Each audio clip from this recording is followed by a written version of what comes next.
Good morning dear student. Class 12 B में हम लोग पढ़ रहे थे त्रिविमीय ज्यामिति में समतल चल रहा था और इसमें आज हम लोग पढ़ने जा रहे हैं दो रेखाओं की समतलीयता। तो इसके बाद देखिएगा दो रेखाओं की समतलीयता क्या होती है और इसमें हम लोगों को क्या क्या चीज़ें पढ़नी है। देखिएगा बेटा, मान लीजिए हमारे पास दो रेखाएं दी हैं।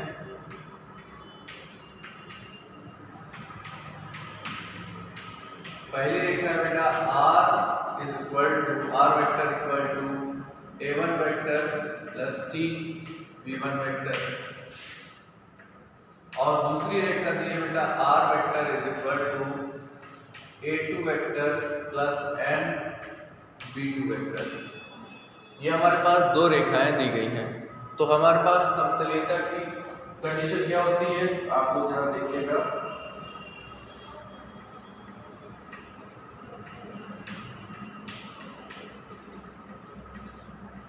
जो दोनों रेखाएं समतलीय कब होंगी, ध्यान से देखिएगा।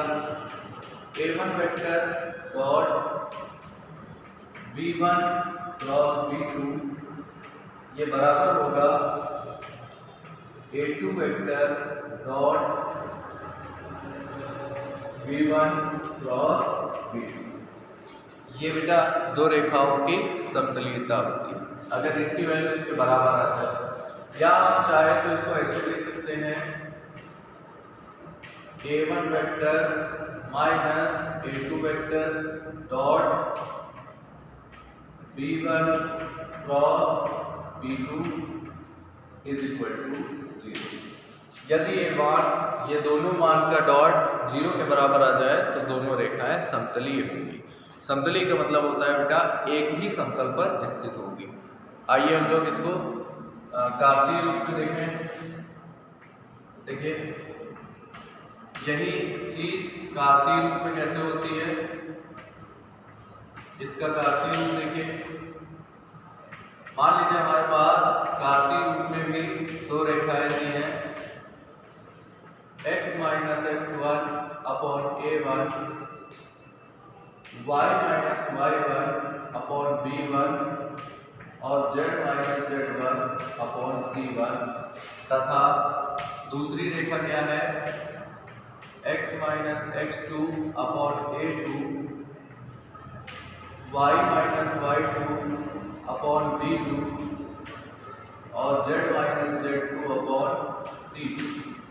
ये दो रेखाएं हमें दी गई हैं और हमें बताना है कि ये समतलीय होगी। ऐसा कब होगा, तो ये दोनों रेखाएं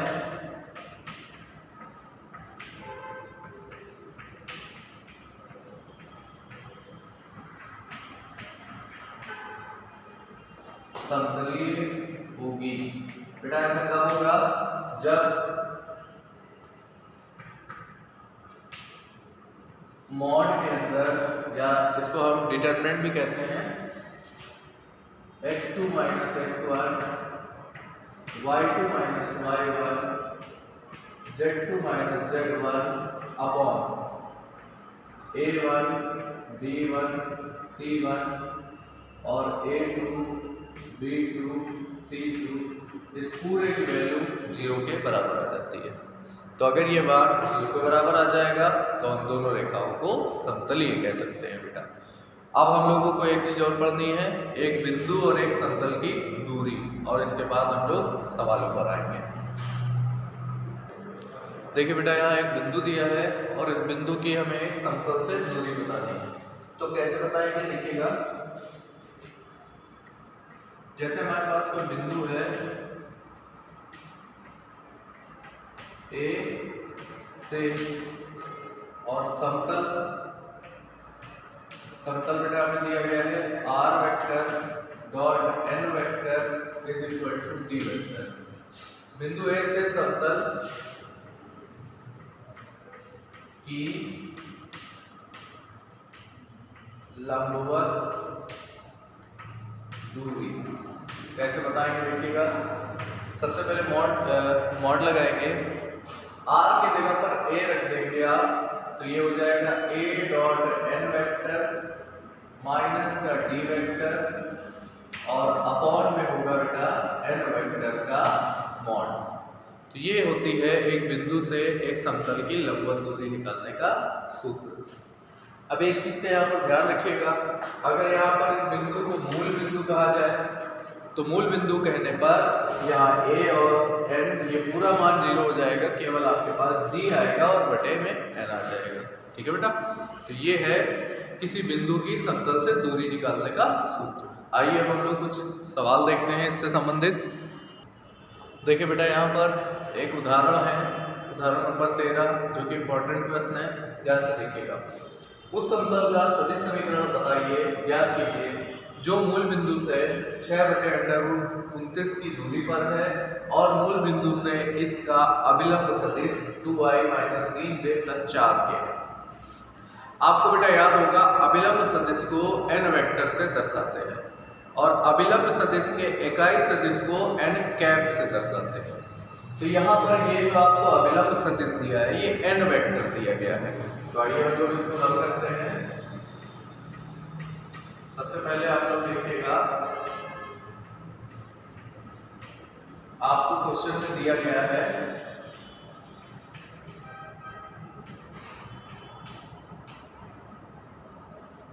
अभिलंब सदिश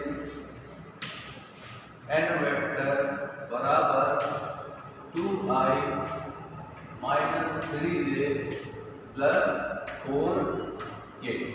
ये बेटा n वेक्टर है। अब आपको निकालना होगा अभिलंब इकाई सदिश, आपको निकालना है। देखिए बेटा, अभिलंब इकाई सदिश जिसको हम n कैप से दर्शाते हैं, n कैप की वैल्यू क्या होगी आप जानते हैं, n vector upon mod of n vector. तो इसमें वैल्यू कैसे निकालेंगे देखिएगा, 2i - 3j + 4k, ये है n वेक्टर। और मॉड के अंदर n वेक्टर की वैल्यू होगी 2² + -3² + 4², ये वैल्यू होगी। और इसकी वैल्यू हम लोग और सॉल्व करेंगे, 2i - 3j + 4k अपॉन में देखिए 9, ये 4 और ये 16, ओवरऑल सॉल्व करने पर √29 आ जाएगा बेटा। तो ये n की वैल्यू हो गई। और इसमें क्वेश्चन में ध्यान से देखिएगा, मूल बिंदु से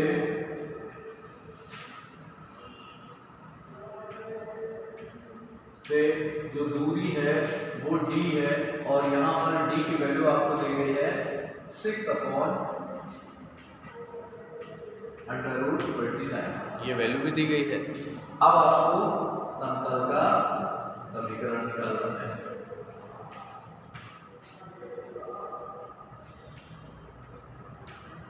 समतल का अभीष्ट समीकरण r vector dot n cap is equal to d। यहाँ पे क्या आएगा, r vector dot n cap की वैल्यू बेटा 2i - 3j + 4k अपॉन √29 और इधर d की वैल्यू क्या होगी बेटा 6/√29। ये वैल्यू आपकी समतल के समीकरण को दर्शाती है। तो यहाँ पर आपने देखो बेटा, मूल बिंदु से दूरी दी थी d है, ये अभिलंब सदिश है, n वेक्टर है। आपको केवल इतना करना है कि आपको अभिलंब इकाई सदिश n कैप निकालना होगा और फिर यहाँ पर फॉर्मूले का यूज करना होगा। तो हमें बेटा इतना करना है इस क्वेश्चन में। आइए अगला क्वेश्चन देखते हैं। देखिए बेटा, अगला क्वेश्चन आपको दिया गया है, एक समतल दिया है r dot 6i - 3j - 2k + 1 = 0 पर मूल बिंदु से डाले गए लंब इकाई सदिश की दिक् कोसाइन बताइए। बेटा देखो, यहाँ पर लंब सदिश को n कैप कहते हैं और लंब इकाई सदिश को n वेक्टर कहते हैं और लंब इकाई सदिश को n कैप कहते हैं। तो यहाँ हमें एन कैप सबसे पहले निकालना है, उसके बाद हमें उसकी दिक कोसाइन निकालनी है। ये हमारा सब क्वेश्चन है। देखिए कैसे करना है। देखिए हमें यहाँ पर समतल का समीकरण दिया गया है। सबसे पहले आप समतल का समीकरण ध्यान से देखिएगा, इस तरह का है। तो देखिए हमारे पास दिया है r vector dot 6i minus 3j minus 2k plus 1 is equal to 0। ये हमें समतल का समीकरण दिया। बेटा समतल के समीकरण में यहाँ देखिए 1 है, जबकि ये जो है ये 1 d की जगह पे होता है। तो हमें इस पूरे को उधर पक्षांतर करना होगा और 1 को यही रखना होगा। तो ये पूरा उधर जाएगा, तो ये ऐसे आएगा r इक्वल टू, बेटा यहाँ पर सारे चिन्ह बदल जाएंगे। ये हो जाएगा माइनस का 6i plus 3j plus 2k और ये 1 इधर रहेगा। हम इसको ऐसे भी लिख सकते हैं, इसको पहले लिख दीजिए minus 6i plus 3j plus 2k और इज इक्वल टू में 1। बेटा यहाँ पर कोई ये गलती ना करना कि 1 को उधर भेज देंगे तो -1 हो जाएगा। यहाँ पे क्वेश्चन गलत हो सकता है, क्योंकि d जो होता है वो प्लस का d होना चाहिए। तो ये हमारे पास आ गया। यहाँ बेटा यहाँ देखिए, यहाँ पर जो लंब सदिश है उस लंब सदिश को n वेक्टर से दर्शाया जाएगा और वो है माइनस का 6i plus 3j plus 2k। अब आप इसको जरा देखिए, n कैप इससे निकालना है बेटा, minus 6i plus 3j plus 2k और n कैप निकालने के लिए इसी के मॉड से भाग देना पड़ता है, यानी अंडर रूट में -6 का स्क्वायर 3 का स्क्वायर 2 का स्क्वायर, इस वैल्यू से आपको यहाँ भाग देना होगा। इसको हम जब सॉल्व करेंगे तो देखिए बेटा ये क्या मिलेगा आपको, ये मिलेगा n कैप बराबर -6i plus 3j plus 2k और इसके अपॉन में देखिए बच्चों यहाँ से क्या मिलेगा हमको, ये 36, ये 9 और ये 4 हो जाएगा। तो यहाँ से ये कितना हमें मिल जाएगा, देखिएगा आप लोग, ये हमको 49 मिल जाएगा। 36 और 9 45 और 4 50, अंडर रूट में आपको यहाँ से 49 मिलेगा और इसको हल करेंगे जब तो 7 आ जाएगा, यानी कि 6i plus 3j plus 2k और इसके अपॉन में 7। हम इसको अलग अलग कर सकते हैं, -6/7i plus 3/7j plus 2/7k, ये हमको n कैप की वैल्यू मिल जाएगी। अब बेटा यहाँ पर देखिए इसकी दिक कोसाइन निकालनी है, तो यहाँ से दिक कोसाइन की वैल्यू हमें निकालनी थी। दिक कोसाइन क्या होगी देखिएगा, यहाँ दिक कोसाइन होगा बेटा -6/7 3/7 और 2/7, ये हमारा दिक कोसाइन हो जाएगा बच्चों। ये फाइनल आंसर होगा। ठीक है, आइए अगला क्वेश्चन देखें। देखिए बेटा अगला इंपॉर्टेंट क्वेश्चन है, मूल बिंदु से समतल, ये समतल दिया गया है और डाले गए लंब पाद के निर्देशांक बताइए। बेटा यहाँ पर देखिए लंब पाद के निर्देशांक कैसे निकाले जाते हैं, सबसे मेन क्वेश्चन यहाँ पर ये है। तो जैसे हमने यहाँ पर x अक्ष और y अक्ष बना लिया और ये मूल बिंदु है, इसके बाद बेटा यहाँ पर हमारे पास एक समतल दिया गया है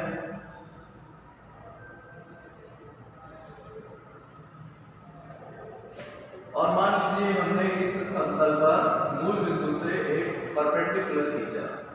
हमने यहाँ पर एक लंब खींचा है समतल के ऊपर। ये जो समतल के ऊपर लंब है इसको हमने P मान लिया और इस बिंदु को x, y, z से दर्शाते हैं। बेटा यहाँ पर लंब पाद का मतलब होता है मूल बिंदु से समतल पर जहां पर लंब समतल को टच करता है या समतल पर गिरता है उस बिंदु को लंबपात बिंदु कहते हैं और इसी बिंदु के हमें निर्देशांक निकालना है। यानी यहाँ P बिंदु लंबपात के निर्देशांक को बताता है। आइए हम लोग देखते हैं कैसे निकालेंगे। आपको पता है बेटा कि ये डिस्टेंस d होता है, समतल से मूल बिंदु की दूरी डिस्टेंस d है। तो आप यहाँ क्या करेंगे, सबसे पहले देखिए बच्चों, समतल का समीकरण क्या दिया है आपको,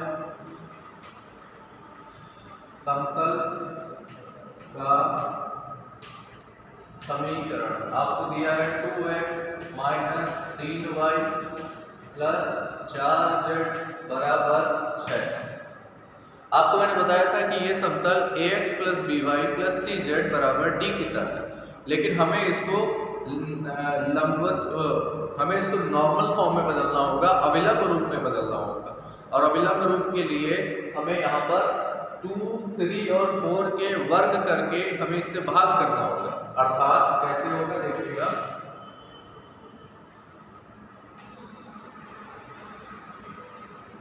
लिखेंगे समीकरण में अंडर रूट 2 का स्क्वायर माइनस 3 का स्क्वायर प्लस 4 का स्क्वायर। बेटा इसको सॉल्व कर दो, 4 और 13, 13 और 16 29, अंडर रूट में 29 से क्या करना पड़ेगा, भाग देना। हमें यहाँ पर इससे भाग देना होगा, तो आइए हम लोग इससे भाग देते हैं।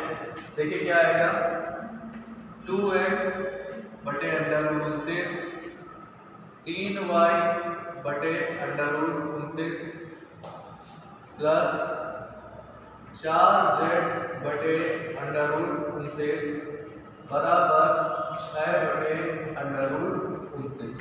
ये बेटा हमारे पास समतल आ गया। यह समतल किस रूप का है, Lx plus My plus Nz बराबर d के रूप का है। तो बेटा यहाँ L की वैल्यू 2 बटे अंडर रूट 29, बच्चों यहाँ M की वैल्यू माइनस 3 बटे अंडर रूट 29 और n की वैल्यू 4 बटे अंडर रूट 29 और d की वैल्यू 6 बटे अंडर रूट 29। ये हमारे पास L, M, N आ गया और D आ गया। अब बच्चा सवाल ये है कि लंबपात के निर्देशांक बताने हैं, तो यहाँ पे क्या लिखेंगे, लंबपात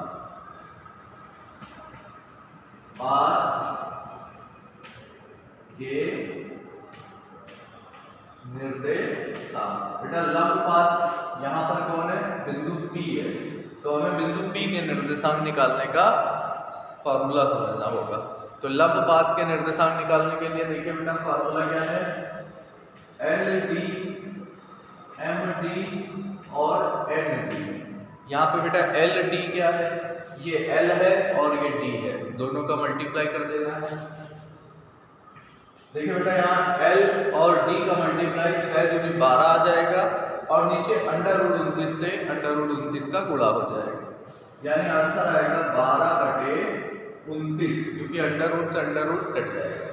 यहाँ पर क्या आएगा, MD माइनस का 18 बटे 29 और यहाँ से आएगा 24 बटे 29। ये बेटा लंबपात के निर्देशांक हो जाएंगे। ओके डियर स्टूडेंट, तो आप सभी लोग एग्जाम्पल करिएगा सभी लोग, और एग्जाम्पल पूरे कंप्लीट कर लीजिएगा और फिर एक्सरसाइज के क्वेश्चन देखेंगे। Thank you dear student.